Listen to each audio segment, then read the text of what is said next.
Bonjour les amis, j'espère que vous allez très bien. Alors cette semaine, j'aimerais un peu vous parler de la présence de Dieu et la présence de Dieu manifeste.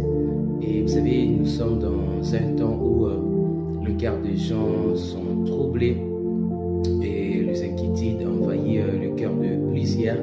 Mais le Seigneur nous dit dans Jean 14, le premier verset, que votre cœur ne se trouble point. Croyez en moi et croyez en Dieu. Et j'aimerais vous encourager à avoir confiance en Dieu pendant ce temps. Vous savez, nous sommes à la fin de l'année où il y a des gens qui vont s'inquiéter d'une manière ou d'une autre. Donc, les inquiétudes vont vraiment envahir le cœur. Alors, j'aimerais vous encourager à ne pas s'inquiéter parce que votre Père Céleste sait de quoi vous avez besoin.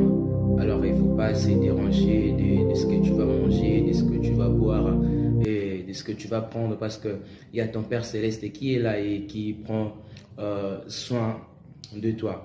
Et alors, j'aimerais un peu vous parler de la présence de Dieu et la présence de Dieu dans ta vie comme ça a été dans la vie ou dans la maison d'Obédédom.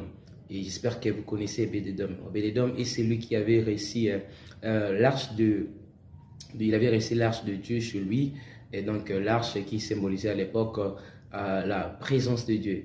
Alors lorsque l'arche venait dans sa maison, et Dieu a béni sa vie et de toute sa maison. Donc leur vie était vraiment bénie à cause de cette présence.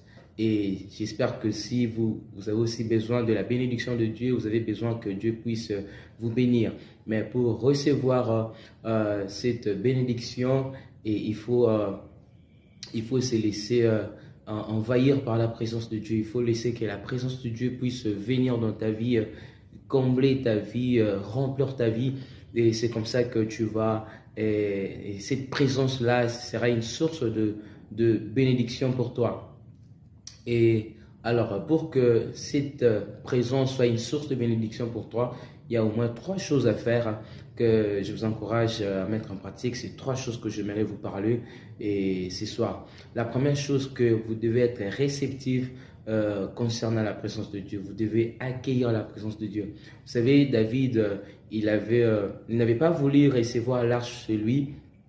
Et la Bible dit qu'il a eu peur parce qu'il lorsqu'il a vu l'arche de Dieu, il a vu Dieu frapper Uza, et parce que Uza voulait toucher l'arche, il n'était pas digne de toucher l'arche. Alors Dieu l'a frappé, il dit, mais comment je peux recevoir l'arche de Dieu chez moi?